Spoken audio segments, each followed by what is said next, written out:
वसा fat lipid आमतौर पर जल में या घुलनशील कार्बनिक यौगिक होते हैं जो विभिन्न जैविक कार्यों के लिए आवश्यक होते हैं। इनमें वसा, तेल, मोम, स्टेरॉइड शामिल होते हैं। वसा युक्त अम्ल फैटी एसिड वसा के निर्माण खंड एक कार्बोक्सिलिक समूह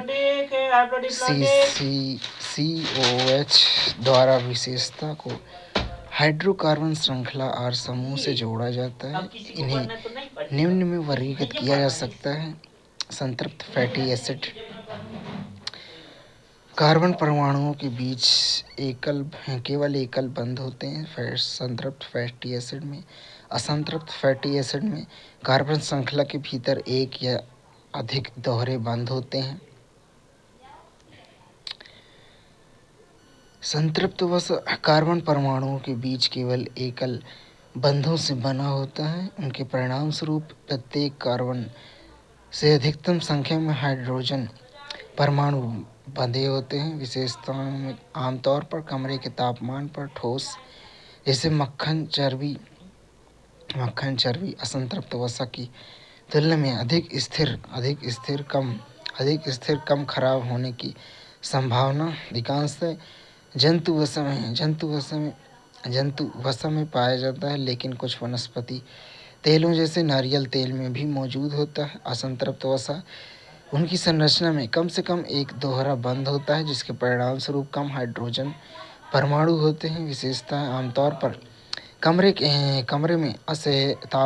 के तापमान पर तरल जैसे जैतून का तेल, मछली का तेल ऑक्सीकरण के कारण खराब होने की अधिक संभावना होती है। संतृप्त वसा की तुलना में स्वास्थ्यवर्धक होते हैं। असंतृप्त वसा बेहतर हृदय स्वास्थ्य जैसे लाभ प्रदान करते हैं। असंतृप्त वसा कोलेस्ट्रॉल नॉर्मल ब्लड कोलेस्ट्रॉल कुल मात्रा 200 मिलीग्राम प्रति डेसीलीटर से कम होनी चाहिए। Low density lipid LDC 100 milligram प्रति डेसीलीटर से कम। Low density lipid high density lipid HDL 40 milligram प्रति डेसीलीटर से कम। पुरुषों में और महिलाओं में 50 मिलीग्राम प्रति डेसीलीटर से कम। कोलेस्ट्रॉल एक वसा मोम जैसा पदार्थ है जो मुख्य रूप से यकृत में संश्लेषित होता है। यह निम्नलिखित के लिए आवश्यक है: कोशिका झिल्लियों का निर्माण के लिए, हार्मोन का संश्लेषण जैसे एस्ट्रोजन, टेस्टोस्टेरोन के लिए, विटामिन डी और पित्त अम्लों का उत्पादन जो पाचन में सहायता करते हैं। कोलेस्ट्रॉल के प्रकार LDL लो डेंसिटी लिपिड, इसे खराब कोलेस्ट्रॉल के रूप में जाना जाता है। इसके उच्च स्तर में धमनियों में प्लाक का निर्माण कर सकता है, जिससे हृदय रोग का खतरा बढ़ जाता है। उच्च घनत्व लिपोप्रोटीन LDL, इसे अच्छा कोलेस्ट्रॉल के रूप में जाना जाता है। यह रक्त प्रवाह में LDL लो डेंसिटी लिपिड कोलेस्ट्रॉल को हटाने में मदद करता है, जिससे हृदय रोग में बचाव होता है। ट्रांस फैटी एसिड TFA एक प्रकार का असंतृप्त वसा है जो प्राकृतिक और औद्योगिक दोनों रूपों में पाया जाता है। स्वास्थ्य जोखिम लो डेंसिटी लिपिड कोलेस्ट्रॉल को बढ़ाकर और हाई डेंसिटी लिपिड कोलेस्ट्रॉल को कम करके हृदय संबंधी बीमारियों के जोखिम को बढ़ाता है। ट्रांस फैट वसा के प्रकार की बात करें तो ट्रांस वसा के प्रकार में प्राकृतिक रूप से पाए जाने वाला ट्रांस वसा जुगाली करने वाले पशुओं में माइक्रोबियल किण्वन के कारण कुछ पशु उत्पाद जैसे मांस, डेयरी में कम मात्रा में पाए जाते हैं। कृत्रिम ट्रांस वसा में हाइड्रोजनीकरण के माध्यम से निर्मित एक प्रक्रिया जो तरल तेलों को ठोस वसा में परिवर्तित करती है, जो आमतौर पर आंशिक रूप से हाइड्रोजनीकृत तेलों PHO में पाई जाती है। ट्रांस वसा के प्राकृतिक स्रोत जुगाली करने वाले पशु, मवेशी, भेड़, डेयरी उत्पाद और मांस उत्पाद, औद्योगिक स्रोत में प्रसंस्कृत खाद्य पदार्थों, पके हुए माल, मार्जरीन और कास्ट फूड में उपयोग किया जाता है। ट्रांसवसस को खत्म करने की वैश्विक पहल में रिप्लेस अभियान 2018 में विश्व स्वास्थ्य संगठन द्वारा औद्योगिक रूप से उत्पादित ट्रांसवसा को 2023 तक वैश्विक स्तर पर समाप्त करने के लिए शुरू किया गया था। डेनमार्क 2003 में ट्रांसवसा पर प्रतिबंध लगाने वाला पहला देश। यूएसए एफडीए ने 2015 में कृत्रिम ट्रांसवसा पर प्रतिबंध लगा दिया था। ट्रांस फैट के विरुद्ध भारतीय पहल, एफएसएसएआई पहल, ट्रांस फैट फ्री लोगो ट्रांस फैट फ्री उत्पादों को बढ़ावा देने वाली एक स्वैच्छिक लेबलिंग पहल है। हार्ट अटैक रिवाइंड अभियान खाद्य आपूर्ति के खराब कोलेस्ट्रॉल को कम करने के लिए 2018 में शुरू किया गया, जिसका लक्ष्य ट्रांस फैट की खपत को 2% से कम करना है। आरयूसीओ पुनर्योजन प्रयुक्त खाना पकाने का तेल पहल, उपयोग किए गए खाना पकाने के तेल को बायोडीजल में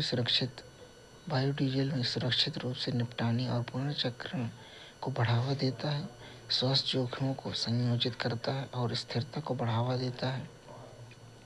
eat right movement, eat right India Bharat सरकार और एफएसएसएआई की एक पहल है जो सुरक्षित, स्वास्थ्य और सतत खाद्य प्रथाओं को बढ़ावा देती है। खाद्य पदार्थों में मिलावट से तात्पर्य जानबूझकर या अनजाने में ऐसे पदार्थों को मिलाना जो खाद्य पदार्थों की गुणवत्ता और सुरक्षा को खराब करते हैं। यदि वे खाद्य सुरक्षा मानकों का उल्लंघन करता है तो इसे अपराध माना जाता है। मिलावट के प्रकार में जानबूझकर की गई मिलावट जैसे चावल में प्लास्टिक चावल, कृत्रिम स्टार्च वाले अनाज हैं। मिर्च पाउडर में ईंट पाउडर या कृत्रिम रंग, लाल लेड ऑक्साइड। कॉफ़ी पाउडर में चिकोरी पाउडर, वजन बढ़ाने के लिए। आकस्मिक मिलावट में फल सब्जी में कीटनाशक अवशेष या कीटनाशक, आटा में चूहों की बीट या कीड़े, शहद में चीनी सिरप या ग्लूकोज मिठास बढ़ाने के लिए। धात्विक मिलावट में चावल, सीसा या पारा दूषित जल से, काला नमक, लोहे का बुरादा। रोगाणुरोधी प्रतिरोध AMR, जब सूक्ष्म जीवाणु, वायरस, कवक, परजीवी रोगाणुरोधी दवाओं, प्रतिजैविक, एंटीवायरल, एंटीफंगल, पैरासिटिक्स पर प्रतिक्रिया नहीं करते हैं तो रोगाणुरोधी प्रतिक्रिया संबंधी समस्याएं जन्म लेती हैं। कारण क्या है? रोगजनकों में आनुवंशिक परिवर्तनों से प्रभावित प्राकृतिक प्रक्रिया, मानव दुरुपयोग और रोगाणुरोधी दवाओं के अत्यधिक प्रयोग से तीव्र होती हैं। टीकों की भूमिका बीमारियों को रोकने और एंटीबायोटिक प्रतिजैविकों के दुरुपयोग को कम करने में मदद कर सकती है। प्रतिजैविक प्रतिरोध कैसे होता है? बैक्टीरिया की संख्या बहुत ज़्यादा होती है, उनमें से कुछ प्रतिजैविकों के प्रति प्रतिरोध होते हैं। सेकंड स्टेप में प्रतिजैविक बीमारी पैदा करने वाले बैक्टीरिया को मारते हैं, साथ ही शरीर को संक्रमण से बचाने वाले आवश्यक बैक्टीरिया को भी मारते हैं। तीसरे स्टेप में प्रतिरोधी बैक्टीरिया को जब अब बढ़ने और हावी होने के लिए अनुकूलन परिस्थितियां मिल सकती हैं। उसके बाद चौथे स्टेप में बैक्टीरिया अपनी दवा प्रतिरोध क्षमता को दूसरे बैक्टीरिया को भी स्थानांतरित कर सकते हैं, जिससे और भी समस्याएं पैदा हो सकती हैं। बायोफिल्म मानव ऊतकों के भीतर चिकित्सा प्रत्यारोपण पर बन सकती है। बायोफिल्म्स भोजन, खाद्य प्रसंस्करण सतहों पर बन सकती है। बायोफिल्म एंटीबायोटिक प्रतिरोध प्रदर्शित कर सकती है। एक स्वास्थ्य दृष्टिकोण परिभाषा मानव पशु पर्यावरणीय स्वास्थ्य के बीच अंतर संबंध को पहचानने वाली एक समग्र रणनीति। पारिस्थितिक तंत्र का क्षरण, जूनोटिक रोग और रोगाणुरोधी प्रतिरोध।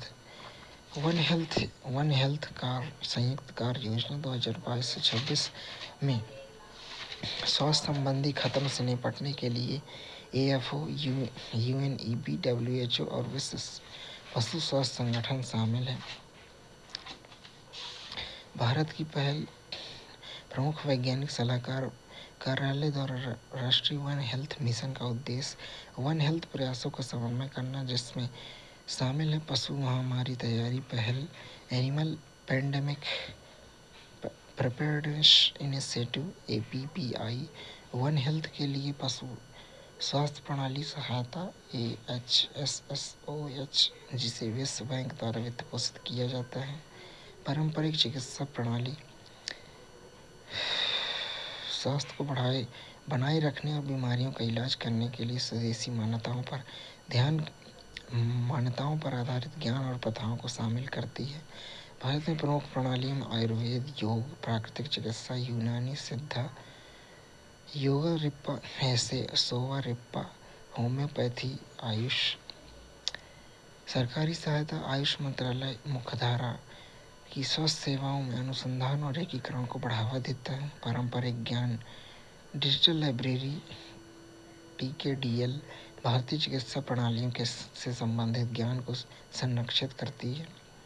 WHO का समर्थन, सार्वभौमिक स्वास्थ्य कवरेज USC प्राप्त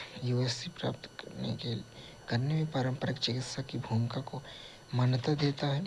आयुर्वेद की उत्पत्ति प्राचीन वैदिक काल में भारत में हुई थी, जो तीन दोषों वात मतलब वायु, पित्त मतलब अग्नि और कफ मतलब जल के संतुलन पर आधारित है और प्राकृतिक उपचारों के माध्यम से शरीर मन में सामंजस्य, निवारक स्वास्थ्य और कायाकल्प पर केंद्रित है। योग, जिसकी उत्पत्ति भी भारत में हुई है, शारीरिक मुद्राओं, आसन, श्वास अभ्यास, प्राणायाम, ध्यान के माध्यम से मन, शरीर और आत्मा के संयम पर केंद्रित है। चिकित्सा प्राकृतिक चिकित्सा प्रकृति की उपचार शक्ति पर आधारित है और समग्र स्वास्थ्य के लिए आहार चिकित्सा, उपवास और जल चिकित्सा, होम्योथेरेपी जैसे तत्वों का उपयोग करती है। यूनानी प्रणाली, जिसकी उत्पत्ति ग्रीस में हुई और जिसे अरबों द्वारा भारत में लाया गया, चार द्रव्यों रक्त, कफ, पित्त, पीला पित्त और काला पित्त के सिद्धांत पर आधारित है, जिसका उद्देश्य स्वास्थ्य को बनाए रखने के लिए इन द्रव्यों का संतुलित उपयोग करना है। सिद्धा मुख्य रूप से दक्षिण भारत में प्रचलित एक पारंपरिक प्रणाली जो पंचतत्वों तीव्र द्रव्यों वात, पित्त, कफ पर आधारित है, जिसमें शारीरिक संतुलन बनाए रखने के लिए जड़ी बूटियों, खनिजों और आहार का उपयोग किया जाता है। सोवा रिप्पा, जिसमें आमची प्रणाली के नाम से जाना जाता है, आयुर्वेद से प्रभावित यह पारंपरिक तिब्बती चिकित्सा पद्धति ये 5 तत्वों द्रव्यों के संतुलन जैसे सिद्धांतों पर आधारित है।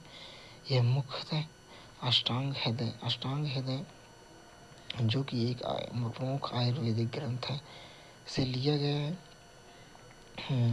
है। इस प्रणाली का जन्म तथा समृद्ध तिब्बत में हुआ और चीन भारत में हिमालयी क्षेत्रों, मंगोलिया, नेपाल, रूस और भूटान जैसे क्षेत्रों में इसका व्यापक स्तर पर उपयोग किया जाता है। होम्योपैथी का विकास 18वीं शताब्दी में जर्मनी में सैमुअल हैनीमैन द्वारा किया गया था। यह जैसे को तैसा के सिद्धांत पर आधारित है तथा रोगों के उपचार के लिए अत्याधुनिक तनुप्रत पदार्थों का उपयोग करती है तथा समग्र स्वास्थ्य के लिए व्यक्तिगत उपचार प्रदान करती है। ये पारंपरिक चिकित्सा प्रणालियों प्राचीन ज्ञान की आधुनिक स्वास्थ्य प्रथाओं के साथ एकीकृत करके वैश्विक स्वास्थ्य देखभाल में महत्वपूर्ण भूमिका निभाती है। Global centre for traditional medicine (GCTM) Jamnagar, Gujarat, Bharat में स्थित है। पारंपरिक चिकित्सा के लिए पहला वैश्विक ज्ञान केंद्र है।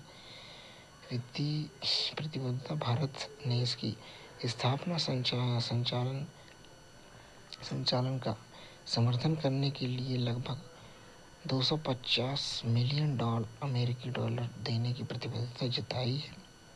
सहायक प्रजनन तकनीकी ART और सरोगेसी। ART सतह पर बांझपन को दूर करने के लिए प्रयोग की जाने वाली चिकित्सा तकनीक जिसे WHO द्वारा गर्भनिरोधक के बिना 1 वर्ष के बाद गर्भधारण करने में असमर्थता के रूप में परिभाषित किया गया है, जिसमें इन विट्रो फर्टिलाइजेशन IVF, कृत्रिम गर्भाधान और सरोगेसी जैसी प्रक्रिया शामिल है। सामान्यतः प्रचलित ART विधियों में इन विट्रो फर्टिलाइजेशन IVF निषेचन शरीर के बाहर होता है। गैमेट इंट्राफैलोपियन ट्रांसफर GIFT निषेचन के लिए अंडाणु और शुक्राणु को फैलोपियन ट्यूब में स्थानांतरित किया जाता है। जाइगोट इंट्राफैलोपियन ट्रांसफर ZIFT निषेचन बाहर होता है और भ्रूण को फैलोपियन ट्यूब में रखा जाता है। इंट्रासाइटोप्लाज्मिक स्पर्म इंजेक्शन ICSI एक एकल शुक्राणु को एक परिपक्व अंडाणु से निषेचित किया जाता है, जिसका उपयोग पुरुष बांझपन या असफल IVF प्रयासों के लिए किया जाता है। कृत्रिम गर्भाधान: महिला में गर्भाशय ग्रीवा या गर्भाशय में जानबूझकर शुक्राणु प्रवेश इसमें शामिल है। अंतर्गर्भाशयी गर्भाधान, अंतर्गर्भाशयी गर्भाधान, ट्यूबल गर्भाधान। सरोगेसी में एक महिला सरोगेट किसी अन्य व्यक्ति या जोड़े के लिए बच्चे को जन्म देने के लिए सहमत होती है। परोपकारी सरोगेसी चिकित्सा व्यय के अलावा कोई और मौद्रिक मुआवजा नहीं। वाणिज्यिक सरोगेसी चिकित्सा लागत से परे मौद्रिक मुआवजा। CAR-T सेल थेरेपी एक प्रकार की सेलुलर इम्यूनोथेरेपी है जो प्रयोगशालाओं में T कोशिकाओं को आनुवंशिक रूप से परिवर्तित करती है, जिससे कैंसर कोशिकाओं का पता लगाने और उन्हें नष्ट करने की उनकी चिकित्सा को बढ़ाया जा सके। T कोशिकाएं प्रतिरक्षा कोशिकाएं होती हैं जो रोगजनकों, विषाणु, जीवाणु, कवक और परजीवी के साथ साथ कैंसर कोशिकाओं जैसी हानिकारक कोशिकाओं पर भी हमला करती हैं।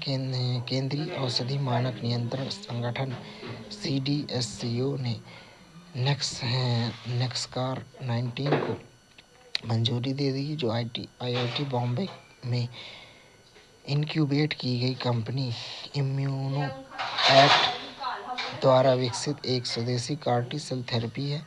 CDSCO केंद्रीय औषधि प्राधिकरण के रूप में कार्य करता है, जो वर्ष 1940 के औषधि और प्रसाधन सामग्री औषधियों के तहत दवा आयात, विनियमन, नई दवा अनुमोदन और नैदानिक परीक्षणों की देखभाल करता है।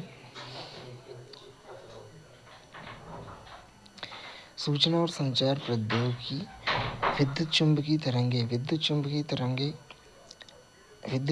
तरंगें ऊर्जा का एक रूप है जो प्रकाश की गति से यात्रा करती है। वे दोलनीय विद्युत चुम्बकीय क्षेत्रों से बनी होती हैं जो एक दूसरे के लंबवत और प्रसार की दिशा में होती हैं। पृथ्वी के वायुमंडल में प्रवेश करता है।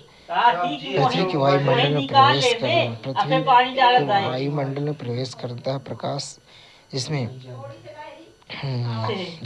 विकिरण के प्रकार पहले रेडियो वेव्स, उसकी तरंगदैर्घ्य 10⁻³ तरंगदैर्घ्य का अनुमानित पैमाना, आवृत्ति 10⁻⁴, और फिर उसके बाद माइक्रोवेव, उसके बाद अवरक्त किरणें, फिर दृश्य किरणें, फिर पराबैंगनी, फिर एक्सरे, फिर गामा किरणें। आवृत्ति रेडियो वेव्स की 10⁻⁴, माइक्रोवेव की तरंगदैर्घ्य 10⁻⁻² और आवृत्ति अवरक्त किरणों की तरंगदैर्घ्य 10⁻⁻5 10 की तरंगदैर्घ्य 0.5 × 10⁻⁻6। पराबैंगनी किरणों की तरंगदैर्घ्य 10⁻⁻8 मीटर। एक्सरे की तरंगदैर्घ्य 10⁻⁻।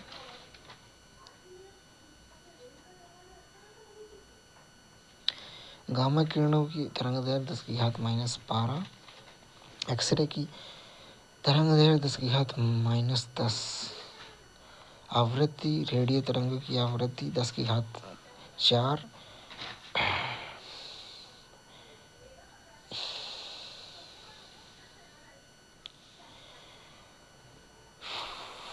वस्तुओं का तापमान जिस पर यह विकिरण सबसे तीव्र तरंगदैर्घ्य प्रदर्शित करता है। चुंबकीय तरंगों की विशेषताएं। विद्युत चुंबकीय तरंगों में निम्नलिखित मौलिक गुण होते हैं जो उनके व्यवहार और अंतरक्रियाओं को आकार देते हैं। अनुप्रस्थ प्रकृति। विद्युत और चुंबकीय क्षेत्रों के दोलन तरंग प्रसार की दिशा में लंबवत होते हैं। तरंगदैर्घ्य और आवृत्ति। प्रत्येक तरंग की विशेषता इसकी तरंगदैर्घ्य, दो सुरंग और गर्त के बीच की दूरी और आवृत्ति प्रति सेकंड दोलन होती है जो व्युत्क्रमानुपाती होती है। स्थिर गति। निर्वात में सभी विद्युत चुंबकीय तरंगें प्रकाश की गति में यात्रा करती हैं। ऊर्जा संबंध। तरंग की ऊर्जा उसकी आवृत्ति के समानुपाती होती है। मध्यम आवश्यकता। यांत्रिक तरंगों के विपरीत विद्युत चुंबकीय तरंगों को प्रसार के लिए किसी माध्यम की आवश्यकता नहीं होती है। तरंग परिघटना। ये तरंगें जल तरंगों के समान परिवर्तन, अपवर्तन, विवर्तन और ध्रुवीकरण प्रदर्शित करते हैं। पदार्थ की अंतरक्रिया। विद्युत चुंबकीय तरंगें अवशोषण, संचरण और प्रकीर्णन के माध्यम से पदार्थ के साथ अंतरक्रिया करती हैं। तरंग कण द्वैत। विद्युत चुंबकीय विकिरण तरंग तथा कण दोनों प्रकार के गुणों को प्रदर्शित करते हैं, अर्थात कुछ संदर्भों में फोटोन के रूप में व्यवहार करते हैं। डाटा ऑन करो। विद्युत चुंबकीय स्पेक्ट्रम। डाटा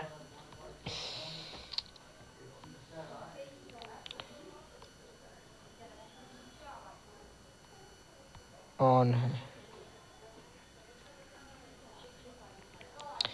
विद्युत चुंबकीय स्पेक्ट्रम सभी प्रकार की विद्युत चुंबकीय तरंगों की एक विस्तृत श्रृंखला है जो बढ़ती आवृत्ति और घटती तरंगदैर्घ्य के क्रम में व्यवस्थित होती है। इसमें शामिल है विद्युत तरंगें में रेडियो तरंग पृथ्वी के वायुमंडल में प्रवेश करती है, पृथ्वी के वायुमंडल में प्रवेश करने में सक्षम होती है। रेडियो तरंग का उपयोग AM और FM रेडियो में होता है, टेलीविजन प्रसारण में, उपग्रह संचार में, राडार में होता है।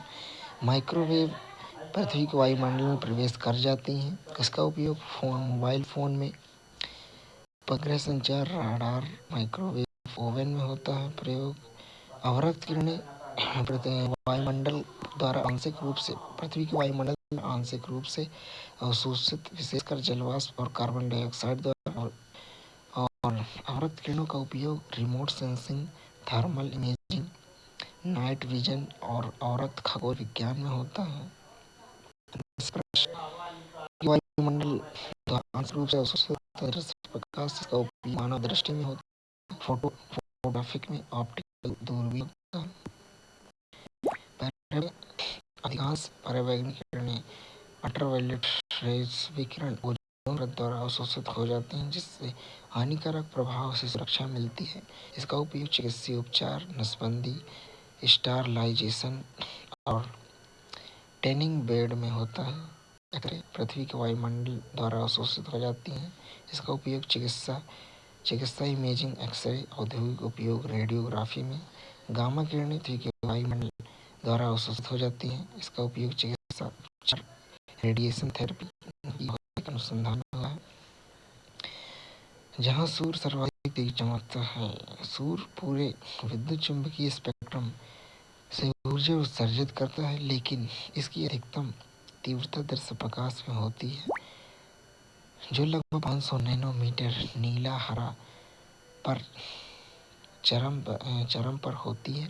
मानव दृष्टि के साथ इसमें इसमें इसमें कोई संयोग नहीं है, बल्कि हमारी आंखें वही सबसे अधिक संवेदनशील होती हैं जहाँ सूर्य का प्रकाश सबसे अधिक प्रचुर मात्रा में होता है। कंप्यूटर नेटवर्क के विभिन्न प्रकार। पर्सनल एरिया नेटवर्क पैन सबसे छोटा और सबसे व्यक्तिगत प्रकार का नेटवर्क है। इसका उपयोग आमतौर पर किसी व्यक्ति की सीमा के भीतर, आमतौर पर लगभग 10 मीटर तक 10 फीट की सीमा के भीतर, स्मार्टफोन, टैबलेट, लैपटॉप और पर्सनल कंप्यूटर जैसे उपकरणों के मध्य संचार के लिए किया जाता है। लोकल एरिया नेटवर्क LAN ये एक नेटवर्क जो एक छोटे भौगोलिक क्षेत्र द्वारा तक सीमित है, जो और जैसे एक इमारत, एक परिसर या आसपास की इमारतों का समूह। उदाहरण के लिए एक कार्यालय नेटवर्क जहाँ कंप्यूटर एक तालिका और सर्वर से जुड़े होते हैं। मेट्रोपॉलिटन एरिया नेटवर्क MAN इसका भौगोलिक दायरा लैन से बड़ा होता है, लेकिन वाइड एरिया नेटवर्क WAN से छोटा होता है। यह आमतौर पर एक शहर या एक बड़े परिसर को कवर करता है। एक शहर या एक बड़े परिसर क्षेत्र के भीतर कई इमारतों को जोड़ता है। वाइड नेटवर्क अक्सर शहरों, देशों या यहाँ तक कि महाद्वीपों तक फैला होता है। कई लैन और मैन को जोड़ता है, जिससे लंबी दूरी तक डेटा का आदान प्रदान संभव होता है। उदाहरण के लिए इंटरनेट स्वयं एक वैश्विक वैन है जो दुनिया भर में नेटवर्क को जोड़ता है। वर्चुअल प्राइवेट नेटवर्क VPN यह एक इंटरनेट जैसे अविश्वसनीय नेटवर्क पर सुरक्षित और एन्क्रिप्ट संचार सामग्री को अनचाहे लोगों की पहुंच से बाहर रखना की अनुमति देती है। वायरलेस संचार प्रौद्योगिकी ब्लूटूथ उपकरणों को जोड़ने के लिए कम दूरी की वायरलेस तकनीकी आमतौर पर स्मार्टफोन, हेडफोन, स्पीकर जैसे उपकरणों के माध्यम से डेटा ट्रांसफर के लिए उपयोग की जाती है। यह पतली दीवारों तथा अवरोधक को सरलता से भेद या पार कर सकता है, लेकिन कठोर दीवारों या धातु जैसी ठोस वस्तुओं द्वारा आसानी से अवरुद्ध हो जाता है। वाईफाई डायरेक्ट पारंपरिक वाईफाई नेटवर्क की जरूरत के बिना उपकरणों को सीधे एक दूसरे से इनलेट करने की अनुमति देता है। यह उपकरणों के मध्य पीयर टू पीयर केंद्रीय सर्वर पर निर्भर रहे बिना दो लोगों के बीच प्रत्यक्ष बातचीत संचार के लिए उपयोगी है। प्रवेश मानक वाईफाई के समान ये पतली दीवारों में प्रवेश कर सकता है, लेकिन ठोस वस्तुओं द्वारा अवरुद्ध हो जाता है। कॉर्डलेस फोन आमतौर पर फोन और इसके बेस स्टेशन के मध्य कम दूरी के वायरलेस संचार के लिए DECT डिजिटल इनहाउस्ड कॉर्डलेस टेलीकम्युनिकेशन तकनीकी का उपयोग किया जाता है। यह दीवारों और अन्य बाधाओं को भेद सकता है, लेकिन सिग्नल की शक्ति दूरी और हस्तक्षेप से प्रभावित हो सकती है।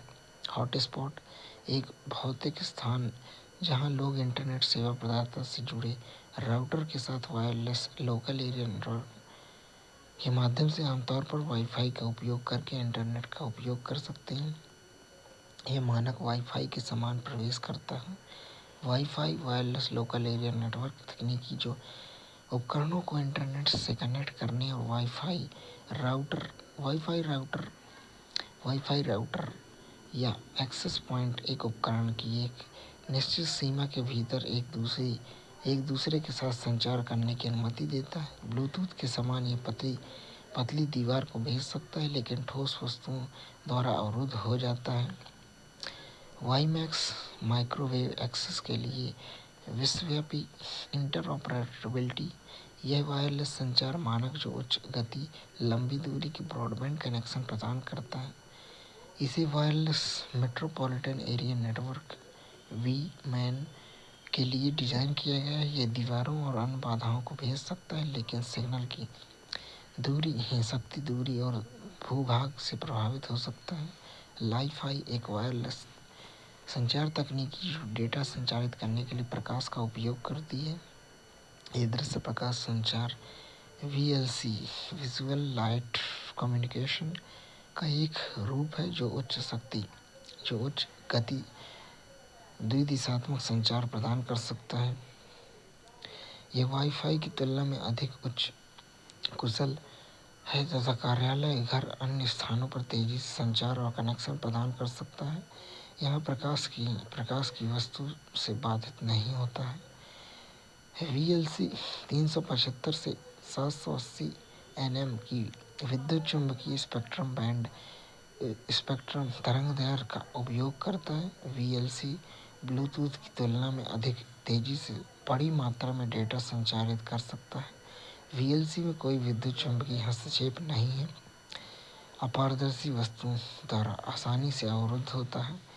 जिगबी एक कम शक्ति, कम डेटा दर वाला वायरलेस संचार प्रोटोकॉल है जिसका उपयोग आमतौर पर होम ऑटोमेशन, औद्योगिक नियंत्रण और सेंसर नेटवर्क जैसे अनुप्रयोगों में उपकरणों के मध्य कम दूरी के संचार के लिए किया जाता है।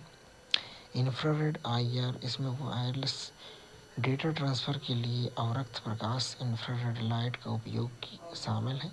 यह आमतौर पर टीवी रिमोट कंट्रोल और कुछ छोटी दूरी के संचार प्रयोगों में किया जाता है। NFC नियर फील्ड कम्युनिकेशन यह एक छोटी दूरी की वायरलेस संचार तकनीक है जो उपकरणों के मध्य डेटा विनिमय को सक्षम बनाती है जब वे निकटता में होते हैं, आमतौर पर कुछ सेंटीमीटर की दूरी। इसका उपयोग संपर्क रहित भुगतान, फाइल साझाकरण और पहुंच नियंत्रण एक्सेस कंट्रोल के लिए किया जाता है। सैमसंग पे, गूगल पे के माध्यम से कार्ड रहित भुगतान, रेडियो फ्रिक्वेंसी आइडेंटिफिकेशन RFID ये वस्तुओं की पहचान और ट्रैक करने के लिए रेडियो तरंगों का उपयोग करता है। इसका उपयोग लॉजिस्टिक्स, इन्वेंट्री प्रबंधन और एक्सेस कंट्रोल सिस्टम में किया जाता है। ये प्रणाली में एक टैग होता है जिसे एक माइक्रोचिप, एक एंटीना और एक रीडर होता है जो रेडियो सिग्नल उत्सर्जित करता है तथा टैग की प्रतिक्रिया प्रदान करता है। RFID टैग विभिन्न प्रकार के डेटा को संग्रहित कर सकते हैं जैसे सीरियल नंबर, उत्पाद जानकारी या व्यक्तिगत पहचान इत्यादि। उदाहरण के लिए फास्टैग, जब आपके कार्ड नंबर की जानकारी गोपनीय रहती है। संपर्क रहित भुगतान या कॉन्टैक्टलेस पेमेंट में आपके वास्तविक कार्ड नंबर को साझा नहीं किया जाता है। प्रत्येक टैप एक वन टाइम डिजिटल टोकन का निर्माण करता है जो एक अस्थायी कोड होता है जो सिर्फ उसी ट्रांजैक्शन के लिए कार्य करता है। इसलिए अगर इसे इंटरसेप्ट भी किया जाता है तो ये उपयोगी होता है, जिससे प्रत्येक भुगतान एक सुरक्षित अदृश्य होने वाली प्रतिक्रिया के रूप में होता है। बारकोड और QR कोड। बारकोड दृश्य रूप में डेटा को इनकोड करने की एक विधि है जिसे मशीनों द्वारा पढ़ा जा सकता है। यह एक आगामी वन डायमेंशनल या दो आयामी टू डायमेंशनल निरूपण में जानकारी संग्रहित करता है। आमतौर पर बार और रिक्त स्थान की श्रृंखला से बना एक बारकोड संख्याओं और वर्णों को इस तरह से दर्शाता है कि कंप्यूटर आसानी से व्याख्या कर सकते हैं।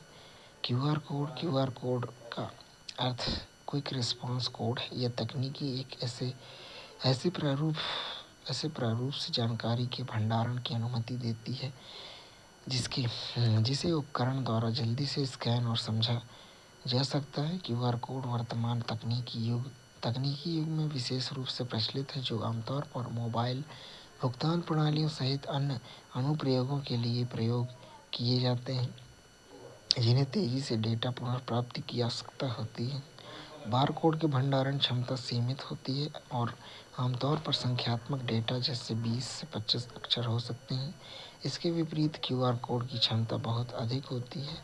यह 7089 संख्यात्मक अक्षर या 4296 अल्फान्यूमेरिक अंक का तक संग्रहित कर सकता है।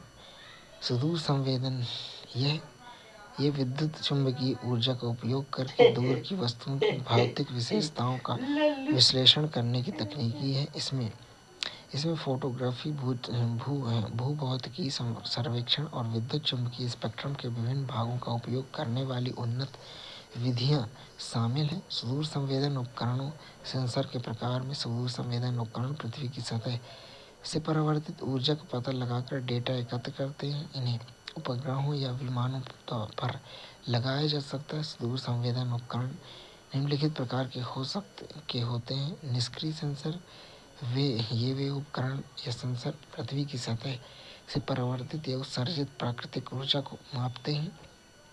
मुख्य रूप से सूर्य का प्रकाश। सक्रिय सेंसर सक्रिय उपकरण या सेंसर अपनी स्वयं की ऊर्जा उत्सर्जित करते हैं, जैसे लेजर बीम। जानकारी इकट्ठा करने के लिए परावर्तित सिग्नल को मापते हैं। सुदूर संवेदन के अनुप्रयोग में कृषि, फसल पहचान, पूर्वानुमान, क्षति का आकलन, मिट्टी और नमी का मानचित्रण, समुद्र विज्ञान में समुद्री परिसंचरण, धाराओं, तापमान,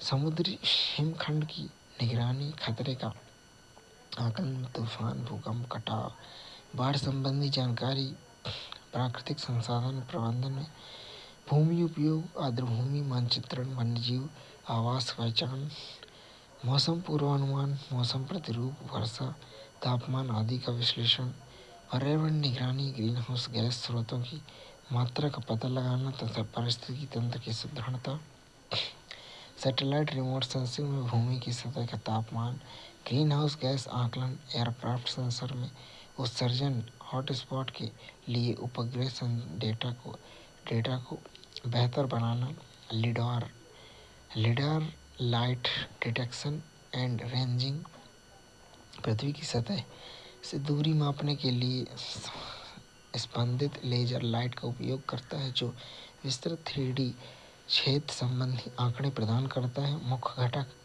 और प्रकार में लिडार में एक स्कैनर, लेजर और GPS रिसीवर शामिल है। एयरबॉर्न प्लेटफॉर्म, हवाई जहाज, हेलीकॉप्टर बड़े क्षेत्र का डेटा इकट्ठा करता है। इस प्रकार स्थलाकृतिक लिडार निकट और लेजर के साथ भूमि का मानचित्रण करता है। बायोमेट्रिक लिडार जल के नीचे की ऊंचाई को मापने के लिए हरे प्रकाश का उपयोग करता है। यह कैसे कार्य करता है?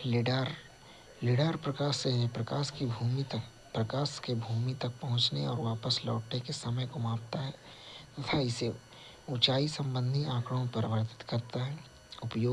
अनुप्रयोग में सटीक तटरेखा मानचित्रण, GIS के लिए डिजिटल ऊंचाई मॉडल, आपातकालीन प्रतिक्रिया सहायता, सेलुलर वायरलेस संचार प्रौद्योगिकी में मोबाइल फोन भूमि पर आधारित सेलुलर नेटवर्क के माध्यम से संचार स्थापित करते हैं। मोबाइल संचार में वायरलेस रेडियो ट्रांसमिशन का उपयोग करके आवाज़ या डेटा संचार शामिल है। वायरलेस टेलीकॉम प्रौद्योगिकी का विकास 1G से 6G तक। पीढ़ी 1G में एनालॉग सिस्टम आवाज़ की खराब गुणवत्ता और सीमित रोमिंग थी। विलंबता या लेटेंसी उच्च विलंबता थी। तरंग स्पेक्ट्रम कम आवृत्ति थी, 30 मेगाहर्ट्ज से 1 GHz तक। 2G की विशेषता आवाज़ की बेहतर गुणवत्ता, SMS, MMS और रोमिंग सक्षम हुआ। विलंबता लेटेंसी 200 से 400 मिलीसेकंड हो गया। तरंग स्पेक्ट्रम में 900 मेगाहर्ट्ज से 1800 मेगाहर्ट्ज। फिर 3G मुख्य विशेषता mobile, TV, online radio, video calling. विलंबता लेटेंसी 100 से 300 मिलीसेकंड। तरंग स्पेक्ट्रम में 1.8 गीगाहर्ट्ज से 2.5 गीगाहर्ट्ज तक।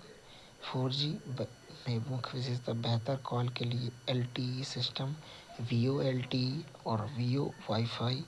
विलंबता लेटेंसी 20 से 40 मिलीसेकंड। तरंग स्पेक्ट्रम में 2.5 गीगाहर्ट्ज से 2.7 गीगाहर्ट्ज।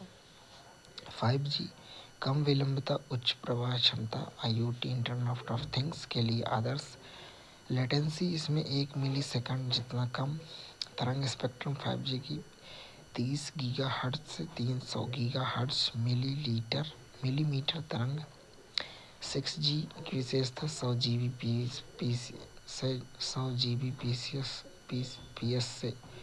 Gbps से अधिक डेटा दर, AI एकीकरण, व्यापक कनेक्टिविटी, विलंबता लेटेंसी संभावित रूप से 1 मिलीसेकंड से कम, और तरंग स्पेक्ट्रम 100 गीगाहर्ट्ज़ से ऊपर टेराहर्ट्ज़ बैंड तक। विलंबता। मोबाइल नेटवर्क में विलंबता का तात्पर्य डिवाइस और नेटवर्क के बीच डेटा ट्रांसफर में लगने वाला समय, जिसे मिलीसेकंड में मापा जाता है। कम विलंबता वीडियो कॉल और ऑनलाइन गेमिंग जैसे अनुप्रयोगों में उपयोगकर्ता के अनुभव को बेहतर बनाती है, जबकि 5G का लक्ष्य बेहतर वास्तविक समय प्रदर्शन के लिए 1 मिलीसेकंड जितनी कम विलंबता का लक्ष्य रखना है। LTE long term evolution. LTE एक वायरलेस ब्रॉडबैंड मानक है जो 3G पर मोबाइल नेटवर्क क्षमता और गति को बढ़ाता है। मुख्य विशेषताओं में उच्च डेटा दरें, डाउनलोड गति 300 Mbps तक और अपलोड गति 75 Mbps तक, कम विलंबता 20 से 40 मिलीसेकंड तक, वास्तविक समय संचार में सुधार और all IP architecture, IP network पर आवाज़, ऑडियो, वीडियो, डेटा सेवाओं को एकीकृत करना, अनुप्रयोग में HD वीडियो, ऑनलाइन गेमिंग, वास्तविक समय संचार में उपयोग। VoLTE voice over LTE। VoLTE ने LTE नेटवर्क पर वॉइस कॉल को सक्षम किया, जिससे वॉइस क्वालिटी और कॉल सेटअप समय में सुधार हुआ। प्रमुख विशेषताओं में HD voice quality, wide band audio के साथ स्पष्ट आवाज़ प्रदान करता है, एक साथ डेटा और वॉइस बिना किसी रुकावट के वार्ता के दौरान डेटा का उपयोग करने की अनुमति देता है। तीव्र कॉल सेटअप में को लगभग 2 सेकंड तक कम करता है। अनुप्रयोग में वीडियो कॉन्फ्रेंसिंग और आपातकालीन सेवाओं के लिए बेहतर। स्टैंडअलोन और non standalone 5G network. 5G network को 2 प्राथमिक प्रणालियों में स्थापित किया गया है, स्टैंडअलोन और non standalone. Standalone SA 5G यह मौजूदा 4G नेटवर्क से स्वतंत्र समर्पित उपकरणों के साथ संचालित होता है। व्यापक लचीलापन और कुशल स्पेक्ट्रम उपयोग के लिए नेटवर्क स्लाइसिंग सहित 5G क्षमताओं की पूरी श्रृंखला प्रदान करता है। नॉन स्टैंडअलोन NSA 5G यह समर्थन के लिए 4G नेटवर्क पर निर्भर है। स्टैंडअलोन 5G की तुलना में तेज और अधिक प्रभावी रोल आउट प्रदान करता है, क्योंकि ये मौजूदा बुनियादी ढांचे का लाभ उठाता है। ऑपरेटरों को अपने मौजूदा नेटवर्क निवेश के उपयोग को अधिकतम करने की अनुमति देता है।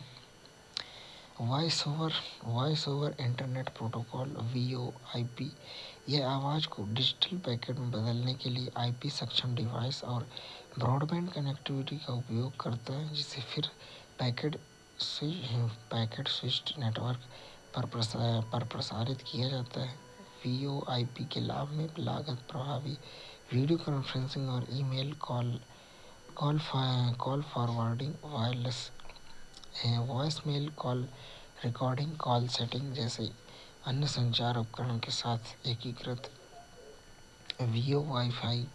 वाईफाई का wifi calling, high definition HD voice call करने और प्राप्त करने के लिए ब्रॉडबैंड के माध्यम से उपलब्ध high speed network internet connection का उपयोग करती है। उपयोगकर्ताओं को इन कॉल के लिए अतिरिक्त भुगतान नहीं करना पड़ता है, जबकि यह वाईफाई नेटवर्क का उपयोग कर रहा है। वाईफाई कॉलिंग विशेष रूप से उन क्षेत्रों के लिए लक्षित है जहां सेलुलर नेटवर्क मजबूत नहीं है। यह व्हाट्सएप या किसी अन्य over the top messaging platform का उपयोग करके वॉइस कॉल से बहुत अलग नहीं है, लेकिन यहाँ कॉल एक नंबर से दूसरे नंबर पर होती है और ऐप का उपयोग नहीं किया जाता है। लाभ में LTE और वाईफाई नेटवर्क के बीच सहज स्विचिंग, निर्बाध कॉल सुनिश्चित करना, खराब नेटवर्क क्षमता वाले क्षेत्रों में वॉइस कवरेज का विस्तार करना, कॉल की गुणवत्ता में सुधार, सेलुलर डेटा उपयोग में कमी जिससे संभावित रूप से लागत बचत होगी। इंटरनेट ऑफ थिंग IoT अद्वितीय पहचानकर्ताओं के साथ परस्पर जुड़े उपकरणों का एक नेटवर्क है जो मानवीय हस्तक्षेप के बिना मशीन टू मशीन M2M संचार को सक्षम बनाता है। सेंसर, सॉफ्टवेयर और संचार तकनीकों से लैस ये उपकरण अपने परिवार से डेटा एकत्र करते हैं और संचारित करते हैं और उस पर कार्य करते हैं। IoT का अनुप्रयोग पावर ग्रिड, परिवहन, सुरक्षा, निगरानी प्रणाली जैसे स्मार्ट इंफ्रास्ट्रक्चर, स्वास्थ्य सेवा और परिवहन का सुदूर प्रबंधन, स्मार्ट घर और शहर आदि। IoT में 5G और एज कंप्यूटिंग की भूमिका, बढ़ी हुई कनेक्टिविटी। 5G तकनीकी IoT डिवाइस को डेटा संचारित करने और कुशलतापूर्वक प्राप्त करने के लिए आवश्यक उच्च गति, कम विलंबता कनेक्टिविटी प्रदान करती है। विलंबता में कमी, एज कंप्यूटिंग वास्तविक समय डेटा प्रसंस्करण और विश्लेषण को सक्षम बनाता है, विलंबता को कम करता है तथा IoT अनुप्रयोग के लिए प्रत्यक्ष समय में सुधार करता है। बढ़ती हुई क्षमता, 5G और एज कंप्यूटिंग एक साथ IoT डिजाइन द्वारा उत्पन्न डेटा की विशाल मात्रा को संभाल सकते हैं जिससे निर्बाध संचालन सुनिश्चित होता है कि नेटवर्क व्यवधान की स्थिति में भी IoT प्रयोग कार्य करना जारी रखे। बढ़ी हुई सुरक्षा, एज कंप्यूटिंग संवेदनशील डेटा स्रोत के करीब संसाधित करके डेटा सुरक्षा को बेहतर बनाने में मदद कर सकते हैं जिससे डेटा उल्लंघनों का जोखिम कम हो जाता है। नवीन अनुप्रयोग में 5G और एज कंप्यूटिंग नए IoT प्रयोगों को सक्षम करते हैं जैसे स्वायत्त वाहन,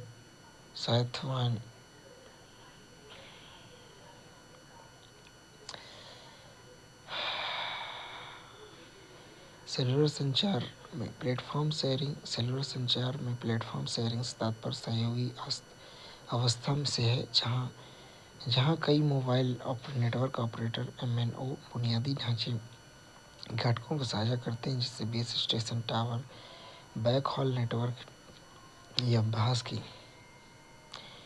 अभ्यास कई लाभ प्रदान करता है जिसमें लागत में कमी, बेहतर नेटवर्क क्षमता और नई तकनीकों का त्वरित उपयोग शामिल है। प्लेटफॉर्म शेयरिंग के मुख्य पहलू में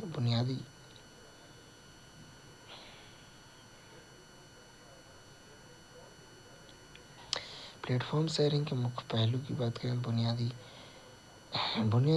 ढांचा साझा। MNO विभिन्न बुनियादी ढांचे के घटकों को साझा कर सकते हैं जिनमें शामिल है बेस स्टेशन, भौतिक संरचनाओं जो रेडियो सिग्नल संचारित और प्राप्त करती हैं, टावर संरचनाओं जो बेस स्टेशनों का समर्थन करती हैं, backhaul network, high speed network जो बेस स्टेशनों को कोर नेटवर्क से जोड़ते हैं। शेयरिंग मॉडल, अलग अलग शेयरिंग मॉडल अपनाए जा सकते हैं जैसे सक्रिय शेयरिंग, MNO संचार के रूप में साझा बुनियादी ढांचे का संचालन और प्रबंधन करते हैं। निष्क्रिय शेयरिंग एक MNO बुनियादी ढांचे का स्वामित्व और प्रबंधन करता है जबकि अन्य पहुंच पट्टे पर लेते हैं। हाइब्रिड शेयरिंग, सक्रिय और निष्क्रिय शेयरिंग का संयोजन। प्लेटफॉर्म शेयरिंग के लाभ, लागत में कमी, बुनियादी ढांचे को साझा करने में MNO के लिए पूंजी और परिचालन लागत व्ययों में उल्लेखनीय कमी आ सकती है। बेहतर नेटवर्क संसाधनों को अनुकूलित करने अनुकूलित करके प्लेटफॉर्म साझाकरण नेटवर्क प्रदर्शन और कवरेज को बढ़ा सकता है। त्वरित परिनियोजन बुनियादी मौजूदा बुनियादी ढांचे का लाभ उठाकर बुनियादी ढांचे को साझा करने में 5G जैसी नई तकनीकों को रोल आउट में तेजी आ सकती है। पर्यावरण पर कम प्रभाव बुनियादी ढांचे को साझा करने से टावरों और बेस स्टेशनों की संख्या को कम करके सेलुलर नेटवर्क के पर्यावरणीय प्रभाव को कम करने में मदद मिल सकती है। प्लेटफॉर्म शेयरिंग संबंधी मुख्य तकनीकें नेटवर्क स्लाइसिंग। यह तकनीकी एमएनओ को साझा भौतिक संरचना के भीतर वर्चुअल नेटवर्क बनाने की अनुमति देती है, जो विभिन्न ग्राहक उपयोगी खंडों को अनुरूप सेवाएं प्रदान करती है। साझा नेटवर्क स्पेक्ट्रम संसाधनों को साझा करके एमएनओ अपनी नेटवर्क क्षमता को अनुकूलित कर सकते हैं और लागत कम कर सकते हैं। ORAN open radio access network ORN